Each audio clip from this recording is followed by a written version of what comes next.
Cosmosis is a large-scale work that is for women's voices and a soprano soloist. And so I'm preparing the winds, and we're incorporating it as part of our Wind Ensemble concert on May 11th, with Susan Botti, the composer, as our soloist. Cosmosis is a piece written by Susan Botti, who is a wonderful composer, also happens to be a wonderful singer. And it's a 4-movement work for wind ensemble, soprano soloist, and women's chorus. The combination of a wind ensemble and women's chorus is very rare. So we're excited about the opportunity to do this.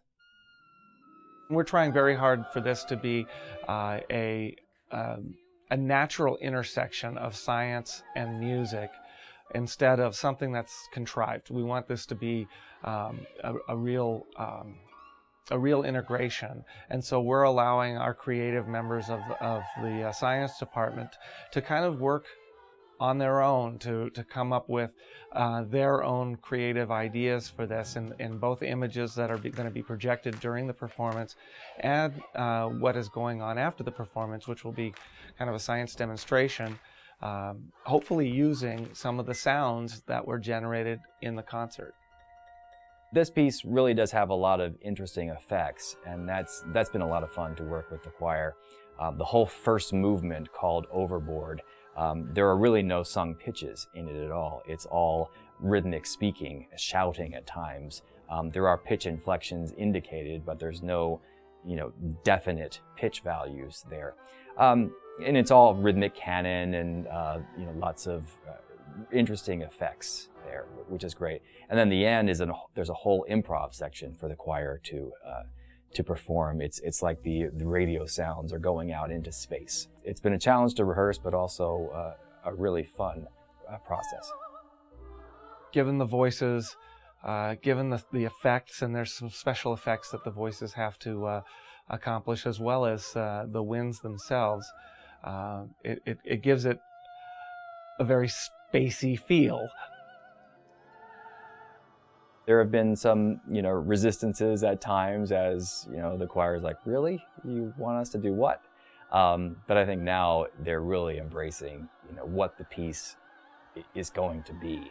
And that's a lot of fun to see that growth in what they can do as well. How to translate Cosmosis into sounds and music, I think is very challenging.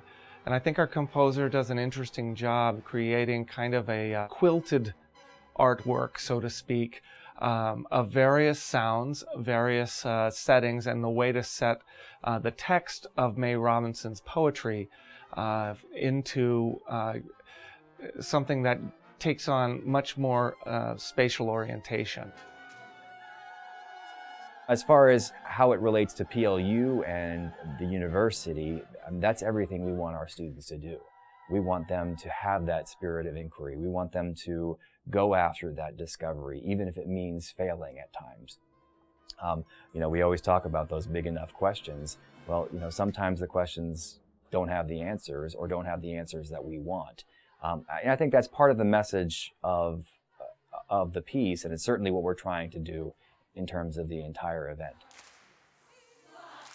Well, I would hope it would be enjoyable for everybody, even though it's not particularly your average band music. I believe that with their understandings of the texts, they'll be intrigued, hopefully fascinated, and definitely entertained.